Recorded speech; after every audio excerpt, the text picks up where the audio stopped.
The moment Amanda announced my Christmas dishes would be fed to the dogs, I smiled sweetly and declared to her shocked guests, "Well, since we're being honest tonight, let me share what Amanda really thinks about each one of you." 23 faces turned toward me with expressions ranging from curiosity to horror. Amanda's perfectly applied makeup couldn't hide the panic flooding her eyes as she realized her carefully constructed social facade was about to crumble. If you're watching this, subscribe and let me know where you're watching from. How did I get here? 3 days ago, I was Eleanor Patterson, devoted mother-in-law, spending every waking moment preparing what I thought would be the perfect Christmas feast for my daughter-in-law's annual holiday party. 16 hours of cooking hand-rolled pasta, prime rib that cost me $300, desserts that required ingredients I had to special order. All because Amanda had sweetly asked if I could contribute something small to her gathering. I should have known better. After 3 years of watching Amanda manipulate every situation to her advantage, I should have seen this coming. But grief makes you stupid and loneliness makes you desperate. Since George died, I'd been so grateful for any inclusion in my son David's life that I ignored every red flag Amanda raised.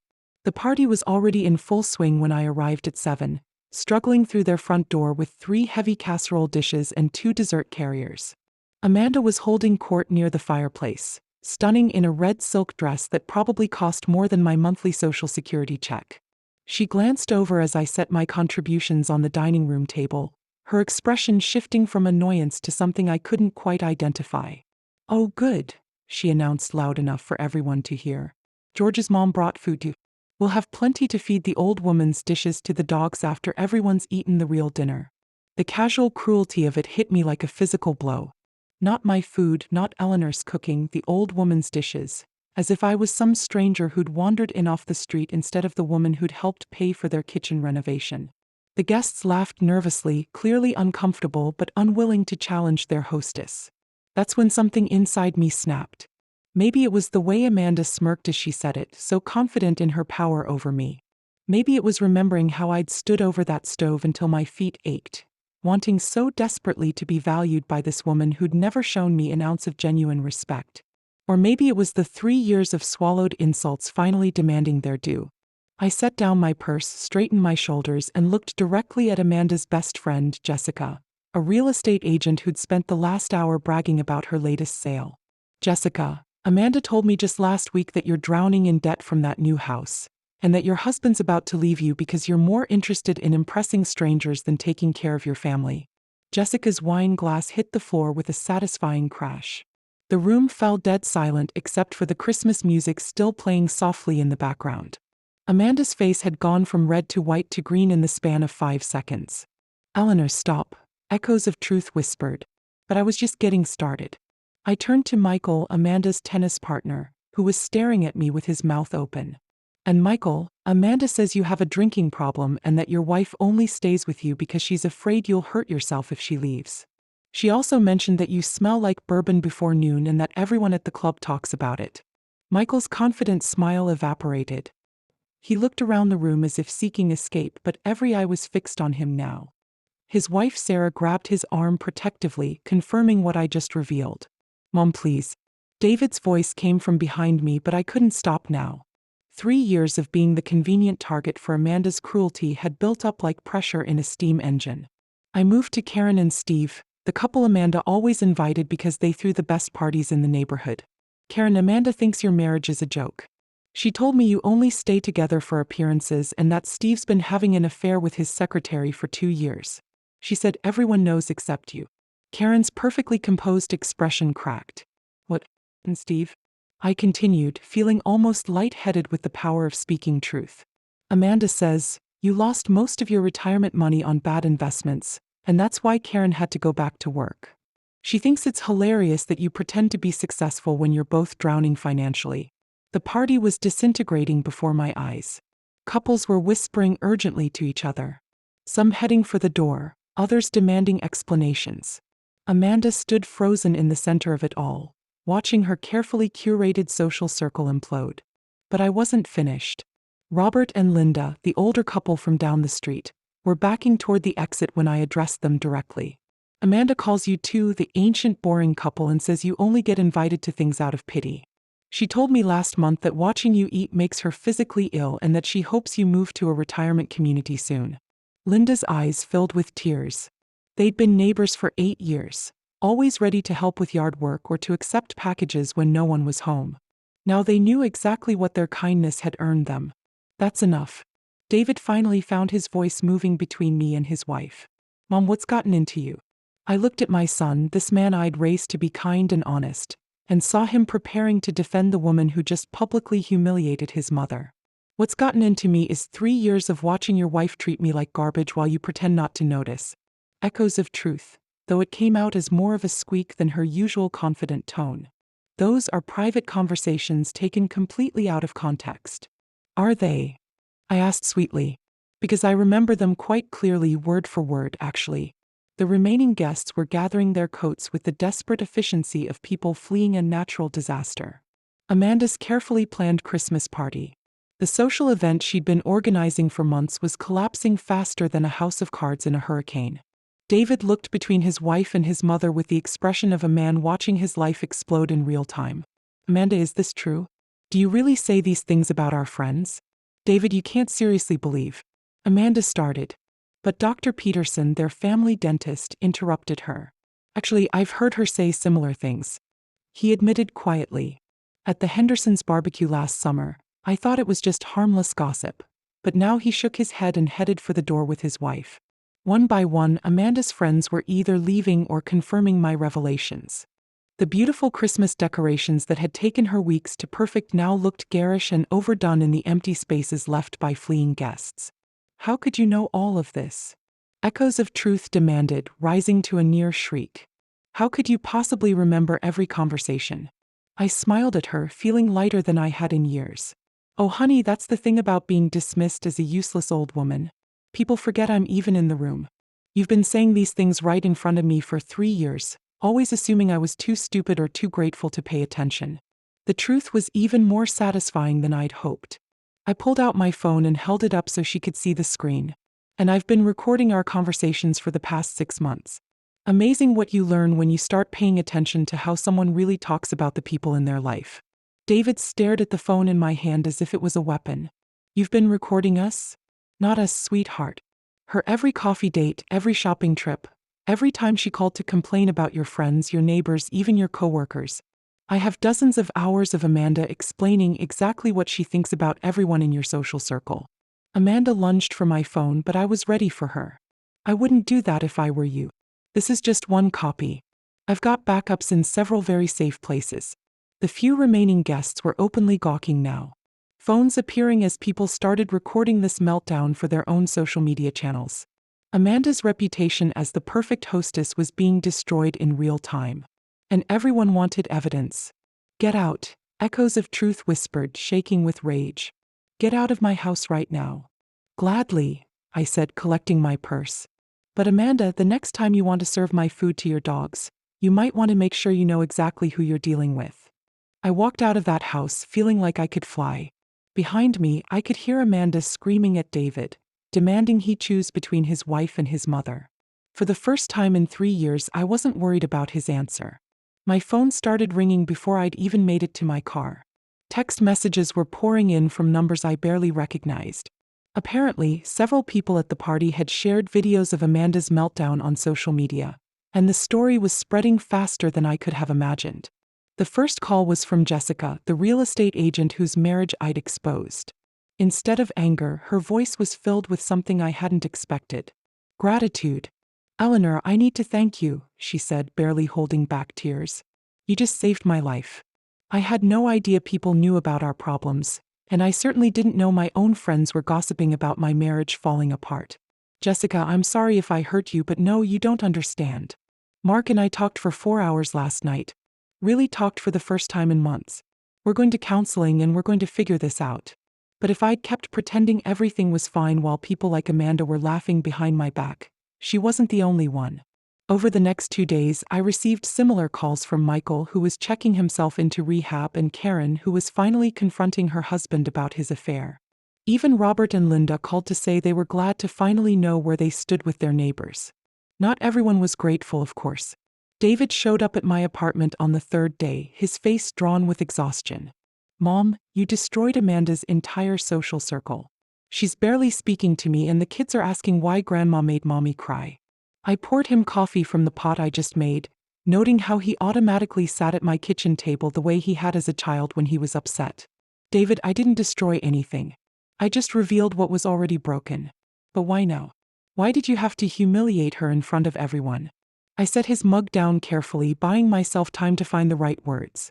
Because for 3 years I've been trying to earn a place in your family by being useful. Cooking, cleaning, babysitting, lending money, and every single time Amanda made it clear that I was a burden she tolerated for your sake. David winced. He knew it was true. That night when she called my food dog food in front of a room full of people, something broke in me. I realized I'd spent 3 years accepting disrespect because I was afraid of losing you and the kids. But you know what? If respecting myself means losing people who don't value me anyway, maybe that's not really a loss. My son sat quietly for several minutes, staring into his coffee cup. When he finally looked up, his eyes were red-rimmed. She did say those things, Mom. All of them. I heard some of the recordings when she was trying to prove you'd edited them. I had no idea she felt that way about our friends, about our life. The worst part, David continued, his voice barely above a whisper, is that I let her treat you that way. I saw it happening and told myself it wasn't that bad, that you didn't mind, that it was just her personality. I reached across the table and took his hand. Sweetheart, you can't control what Amanda does, but you can control how you respond to it. She wants me to cut contact with you completely. She says this was an unforgivable betrayal and that she'll never feel safe around you again.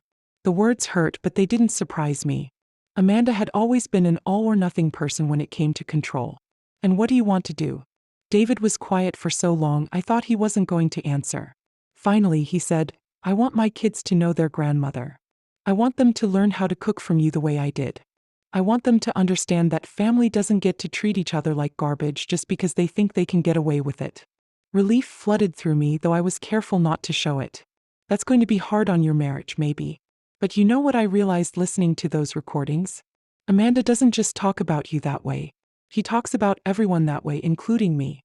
When she thought you weren't paying attention, she spent 20 minutes telling her sister how I'm getting fat and boring and how she could have done so much better.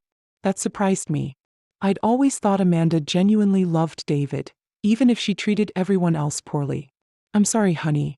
Don't be. I needed to hear it. I've been so focused on keeping peace that I never noticed I was living with someone who doesn't actually respect me. We talked for another hour about his marriage, the kids, and what came next. When he left, he hugged me tighter than he had since he was 12 years old. Mom, I'm proud of you for standing up for yourself. It took courage to do what you did. After he left, I sat in my quiet apartment thinking about courage. Was it courageous to finally speak up after years of abuse? Or was I just an old woman who'd finally reached her breaking point? My phone buzzed with another message. This one from an unknown number. Mrs. Patterson, this is Linda Morrison from Channel 7 News. We'd love to do a story about your Christmas party confrontation. Several viewers have sent us the videos and we think it represents something important about family dynamics and standing up to bullies, a news story about me. 6 months ago the thought would have horrified me. Now it felt like an opportunity. I called the number back and agreed to an interview for the following week. If Amanda wanted to paint me as the villain in this story, she was welcome to try. But I had recordings, witnesses, and 3 years of documentation about her behavior. Most importantly, I had something I'd lost somewhere in the fog of grief and loneliness. My voice. The interview aired on a Thursday evening right before the new year. I'd been nervous about how they'd edit my story, but Linda Morrison had been fair and thorough. She'd even tracked down several people from the party who were willing to confirm Amanda's history of cruel gossip. The response was overwhelming. My phone didn't stop ringing for 3 days. Women from across the country were calling to share similar stories of being mistreated by family members, of being expected to accept abuse in the name of keeping peace. But the most surprising call came from someone I hadn't expected to hear from. My late husband's attorney, Richard Wells. Eleanor, I've been trying to reach you for weeks, he said. I have some documents that George left in my care with specific instructions about when they should be delivered. What kind of documents? Estate documents that were separate from his will. He was very specific that you should only receive them if certain conditions were met. Based on what I've seen in the news, I believe those conditions have been satisfied. George had left me additional estate documents. That didn't make sense. We'd gone through everything after his death, or so I thought. Richard's office was exactly as I remembered it from 3 years ago. All dark wood and legal books, but the documents he spread across his desk were completely unfamiliar. George came to see me about 6 months before he died, Richard explained. He was concerned about how Amanda treated you and worried that after his death, the situation would get worse. He wanted to make sure you had options if things became unbearable.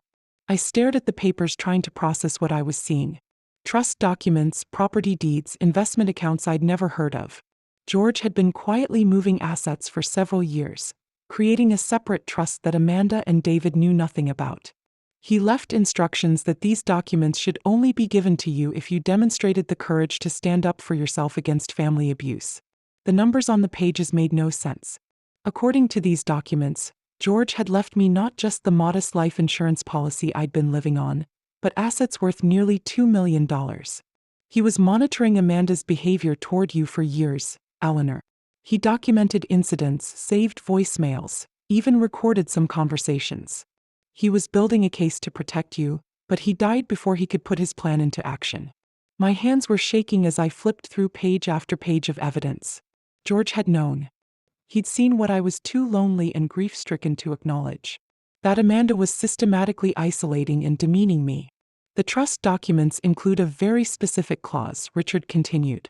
If David chooses to maintain a relationship with you despite Amanda's demands that he cut contact, the trust remains in your control.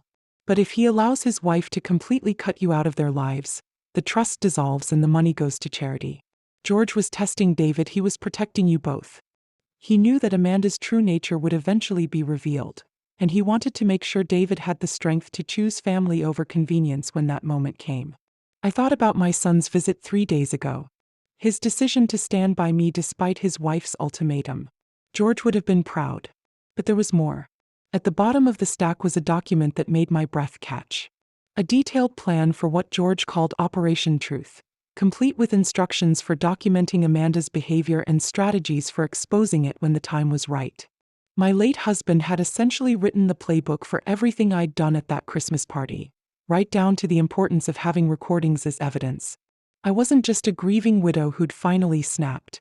I was carrying out a plan George had designed to save both me and our son from a woman he'd recognized as dangerous long before I was ready to see it. The question now was what to do with this unexpected inheritance and the power it represented. Amanda thought she'd won by driving a wedge between David and me. She had no idea that her victory was about to turn into the biggest miscalculation of her life. 2 days after meeting with Richard, I was sitting in my living room planning how to use George's unexpected gift when Amanda decided to declare war. The first shot came in the form of a certified letter delivered by a very nervous-looking postal worker. "Mrs. Patterson," he asked, checking his clipboard twice. "I need you to sign for this." The envelope was thick, expensive stationery with a law firm's letterhead. Inside was a cease and desist order demanding I stop spreading malicious lies about Amanda Patterson and threatening legal action if I continued my campaign of harassment and defamation. I had to laugh. After 3 years of Amanda's psychological warfare, she was now claiming to be the victim because I'd finally fought back. The timing was particularly amusing since I hadn't spoken publicly about her since the TV interview. My phone rang an hour later. David's voice was strained, exhausted. "Mom, please tell me you're not planning to escalate this situation." "What situation would that be, sweetheart?" "Amanda hired a lawyer. She's talking about suing you for damages to her reputation and emotional distress. She claims you've been systematically trying to destroy her life for months." I looked at the legal documents spread across my coffee table, George's carefully organized evidence of Amanda's behavior, and smiled. "Well, that's interesting because I've been doing some legal consulting of my own." "What does that mean?" "It means your wife picked a fight with someone who's much better prepared for battle than she realizes." The next morning, I called Richard Wells and asked him to recommend a litigation attorney who specialized in harassment cases. Within hours, I was sitting across from Patricia Morrison, a sharp-eyed woman in her 50s who'd built a reputation destroying bullies in court. "Mrs. Patterson," she said after reviewing Amanda's letter and George's documentation, "your daughter-in-law has made a significant tactical error. By claiming you've been harassing her, she's opened the door for us to present evidence of her actual harassment of you." We spent 3 hours going through George's files. He'd been thorough, documenting not just Amanda's treatment of me, but her behavior toward others. Credit reports showing how she'd manipulated elderly neighbors into co-signing loans.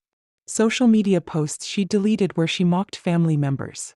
Even recordings of phone calls where she'd threatened to keep the grandchildren away from me if I didn't comply with her demands. "This woman is a sociopath," Patricia said flatly. "And now she's given us legal grounds to expose her publicly." By Thursday, Amanda had received our countersuit: harassment, elder abuse, alienation of affection, and intentional infliction of emotional distress. We were seeking damages, a restraining order, and most importantly, court-mandated family counseling that would require Amanda to confront her behavior under professional supervision. David called that evening, his voice shaking with something between anger and desperation. "Mom, what are you doing?" "Amanda's talking about leaving, taking the kids, and moving back to her mother's in California." "David, I have something to tell you about your father's estate. It's going to change how you see this entire situation." I drove to David's office the next morning with a briefcase full of documents that would reshape his understanding of everything that had happened since George's death. My son looked like he'd aged 5 years in the past week. His usually neat appearance disheveled and tired. "Mom, before you say anything, I need you to know that Amanda's threatening to take the kids and disappear if this lawsuit continues. She says she has relatives in Canada who would help her stay hidden." I set the briefcase on his desk and opened it slowly. "David, your father spent the last year of his life protecting us from exactly this situation. He knew Amanda would eventually show her true nature, and he prepared for it." For the next hour, I walked my son through George's documentation. The financial abuse, the manipulation tactics, the systematic isolation of family members who didn't serve Amanda's purposes. David's face grew paler with each revelation. "Dad knew all this. Why didn't he say something?"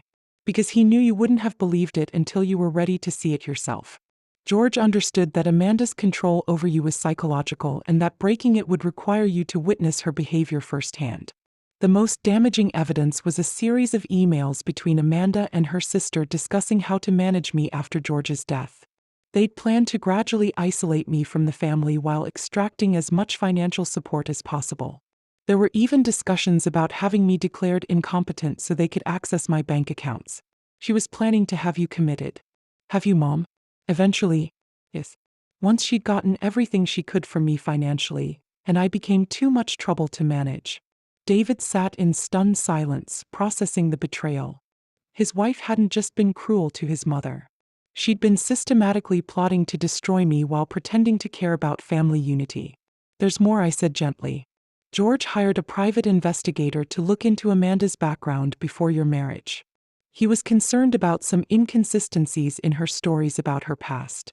The investigator's report painted a picture of a woman who'd left a trail of damaged relationships across 3 states. Amanda had been married before David, a fact she'd hidden from him. She'd also been involved in an elder abuse case in Colorado where she'd convinced an elderly man to change his will in her favor shortly before his death. She's done this before. Multiple times, George found evidence of at least 4 elderly people she'd manipulated into giving her money or property. The Colorado case was dropped when the man's family couldn't prove manipulation, but the pattern was clear. My son looked like he was going to be sick. "The kids, Mom, I can't let her take the kids. She won't, because now we have leverage she doesn't know about, and we're going to use it to ensure she never has the power to threaten this family again." Patricia had already filed an emergency motion to prevent Amanda from leaving the state with the children, citing the evidence of her pattern of manipulation and the ongoing legal proceedings. But that was just the beginning. "David, your father left you something else. A trust fund for the children's education and future that Amanda can't touch. But it comes with conditions designed to protect them from exactly this kind of situation." The next few days were a whirlwind of legal maneuvering that left Amanda scrambling to maintain control of a narrative that was slipping away from her. Patricia had been ruthless in her filings, presenting evidence of Amanda's manipulation tactics in language that made it impossible for any judge to ignore. Amanda's response was predictably dramatic. She called a family meeting demanding that David's siblings choose sides in what she characterized as an attack on their family by a bitter old woman who couldn't accept that her son had moved on with his life. I wasn't invited to this meeting, but David called me afterward with a report that was both satisfying and sad. Mom, she tried to get Jennifer and Michael to sign a statement saying, "You've always been difficult and that this lawsuit is frivolous." She wanted them to testify that you've been jealous of our marriage from the beginning. Jennifer and Michael were David's siblings, both of whom had remained carefully neutral during my 3 years of conflict with Amanda. They had their own families to worry about and had always taken the path of least resistance when it came to family drama. And what did they say? Jennifer asked to see some of the evidence. When Amanda couldn't produce anything to support her claims, and Jennifer saw some of Dad's documentation, she refused to sign. Michael did the same. More importantly, Jennifer had revealed something that cast Amanda's behavior in an even darker light. She told me that Amanda had approached her last year about having you declared incompetent. She wanted Jennifer to support a claim that you were showing signs of dementia and couldn't be trusted to manage your own affairs. The manipulation had been even more extensive than we'd realized. Amanda hadn't just been planning to isolate me socially. She'd been laying groundwork to have me declared mentally unfit so she could control my finances and medical decisions. There's something else, David continued. Jennifer said, Amanda has been telling people for months that you've been acting erratically, forgetting conversations, repeating yourself. She's been building a case for incompetency for almost a year. The calculated cruelty of it took my breath away. While I'd been grieving my husband and desperately trying to maintain a relationship with my family, Amanda had been systematically destroying my reputation and credibility in preparation for a legal assault on my independence. But Amanda had made one crucial mistake. She'd underestimated both George's foresight and my willingness to fight back when cornered. That evening, Patricia called with news that changed everything. Eleanor, Amanda's first attorney, has withdrawn from the case. Apparently, when he realized the extent of the evidence against her and the pattern of behavior we've documented, he decided he didn't want to represent her. What does that mean? It means she's scrambling to find new representation. And any competent attorney who reviews this case is going to advise her to settle quickly and quietly. She's in a much weaker position than she realizes. The weakness in Amanda's position became apparent when David came to see me the next day with an unexpected proposal. Amanda wants to negotiate. The meeting took place in Patricia's conference room on a gray Thursday morning that felt heavy with the weight of 3 years of accumulated resentment. Amanda arrived with a new lawyer, a young man who looked like he'd rather be anywhere else in the world. I hadn't seen my daughter-in-law since the Christmas party, and the change in her appearance was startling. The confident, perfectly put-together woman I'd known had been replaced by someone who looked desperate and cornered. Her usual immaculate styling had given way to a more subdued look, and there were dark circles under her eyes that makeup couldn't quite hide. Mrs. Patterson, her lawyer, began nervously. My client would like to find a resolution to this dispute that serves everyone's best interests. Patricia smiled coldly. I'm listening. What followed was exactly what I'd expected. Amanda was willing to apologize for her behavior and agree to family counseling in exchange for us dropping the lawsuit and agreeing never to discuss her conduct publicly again. That's not going to work, Patricia said before I could respond. Mrs. Patterson has been the victim of systematic abuse and manipulation for 3 years. A simple apology doesn't address the damage that's been done or ensure it won't happen again. Echoes of truth spoke for the first time since entering the room. What do you want from me? I've already lost half my friends because of your little performance at Christmas. My reputation is ruined. My marriage is falling apart, and now you're trying to take my children away from me. I looked at this woman who'd made my life miserable for 3 years and felt something I hadn't expected. Pity. She genuinely seemed to believe she was the victim in this situation. Amanda, I want you to understand that your behavior has consequences. I want you to acknowledge the harm you've caused and take responsibility for changing it. And I want legal protections to ensure you never have the power to abuse me or manipulate my family again. What kind of legal protections? Patricia opened a folder and slid a document across the table. A binding agreement that specifies exactly how family interactions will proceed going forward. Supervised visitation with the grandchildren initially, mandatory counseling, and financial transparency to prevent future manipulation. Amanda's lawyer reviewed the document and whispered urgently in her ear. I could see the moment when she realized how thoroughly her position had been compromised. This is ridiculous, Echoes of Truth said, but her voice lacked its usual conviction. You can't dictate how I interact with my own family. Actually, we can, Patricia replied smoothly, Because the alternative is proceeding with the lawsuit, which will make all of the evidence we've gathered part of the public record. Given your history of elder abuse in Colorado and the pattern of manipulation we've documented, I suspect that won't end well for you. That's when Amanda made the mistake that revealed just how desperate she'd become. She stood up suddenly, her chair rolling backward into the wall. You think you're so smart, you old witch, but you have no idea what you're dealing with. I've destroyed better people than you, and I know things about your precious George that would make you sick if you knew the truth. The room went silent. Even her own lawyer looked horrified at the outburst. What are you talking about? David asked quietly. Echoes of truth glittered with malice. Your father wasn't the saint you all think he was. He had secrets, dark ones, and I've known about them since before we got married. Why do you think he was so willing to document my behavior? He was protecting himself. Not you. I felt something cold settle in my stomach. What secrets? The money, Eleanor. All that money you just inherited. It didn't come from his business success like you think. Your husband was involved in something that would have destroyed your family if it had come out. Patricia leaned forward slightly. Miss Patterson, I strongly advise you not to continue this line of shut up. Echoes of truth snapped. He wants the truth. Fine. George Patterson was laundering money for organized crime figures.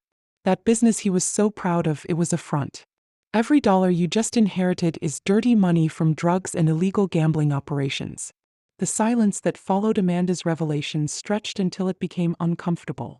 Then I began to laugh.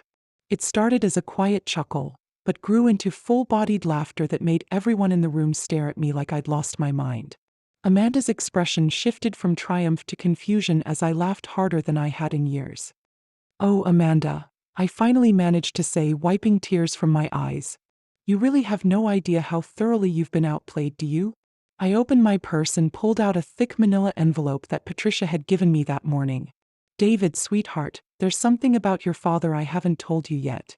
Something I learned just yesterday that changes everything we thought we knew about this situation. I slid the envelope across to my son, who opened it with trembling hands. Inside were FBI documents, surveillance reports, and official commendations dating back 25 years. Your father wasn't laundering money for criminals, Amanda. He was working with federal agents to catch people who were. For over 2 decades, George Patterson was an undercover consultant helping the FBI track financial crimes and money laundering operations. David stared at the documents in shock. Dad was working for the FBI.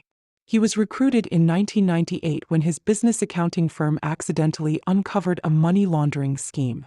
Instead of just reporting it, he volunteered to help catch the people involved. He spent 25 years helping federal agents build cases against organized crime figures. Amanda's face had gone ashen. That's impossible. The money we inherited isn't dirty, Amanda.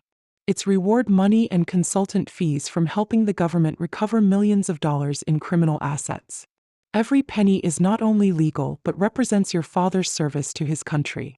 Patricia smiled as she pulled out another document. Which brings us to the real reason for today's meeting. You see, when Amanda made those accusations about George Patterson, she revealed knowledge of criminal activities that she couldn't possibly have known about unless she was involved herself. Amanda's lawyer was frantically whispering in her ear, but she was staring at me with the expression of someone watching their world collapse.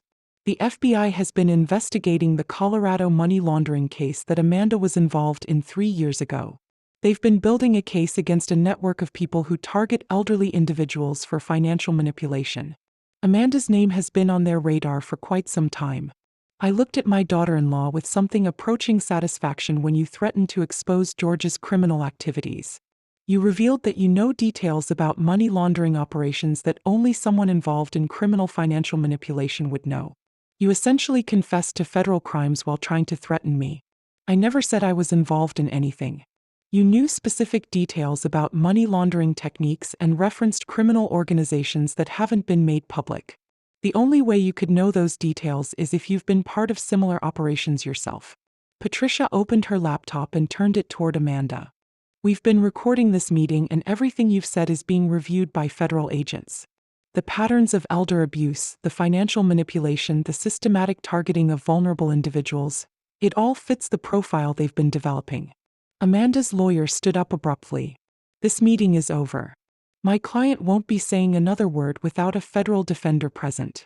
But the damage was done. In trying to destroy me with lies about George, Amanda had revealed her own involvement in the exact type of criminal enterprise my husband had spent decades fighting against. As they rushed out of the conference room, David sat staring at the FBI documents with tears in his eyes. Mom, Dad was a hero. He was. And his final case was protecting his family from someone he'd recognized as a predator long before the rest of us saw the truth. 6 months later, Amanda was convicted of elder abuse and financial fraud in 3 states. The investigation revealed a network of people who systematically targeted elderly individuals, manipulated their families, and stole their assets. My testimony helped prosecutors understand how sophisticated these operations had become. David got full custody of the children, and we rebuilt our family relationships on a foundation of honesty instead of fear. The kids learned the truth about their grandfather's service to his country and their grandmother's courage in exposing a criminal who had infiltrated our family. As for me, I used George's inheritance to establish a foundation that helps elderly people recognize and report financial abuse. We train families to spot manipulation tactics and provide legal support for people fighting predators like Amanda. Sometimes I think about that Christmas party and how a moment of public humiliation became the first step in uncovering a federal crime. George would have appreciated the irony that his final undercover operation involved using his own wife as bait to catch a criminal who thought she was too old and too naive to fight back. But I learned something that night that serves me well in my new role as an advocate for elder rights. Never underestimate an angry grandmother with nothing left to lose. And a lifetime of experience in recognizing people who mistake kindness for weakness. The truth really did set us all free. And sometimes the best revenge is simply refusing to stay silent when someone assumes you're too powerless to fight back. Thanks for listening. Don't forget to subscribe and feel free to share your story in the comments. Your voice matters.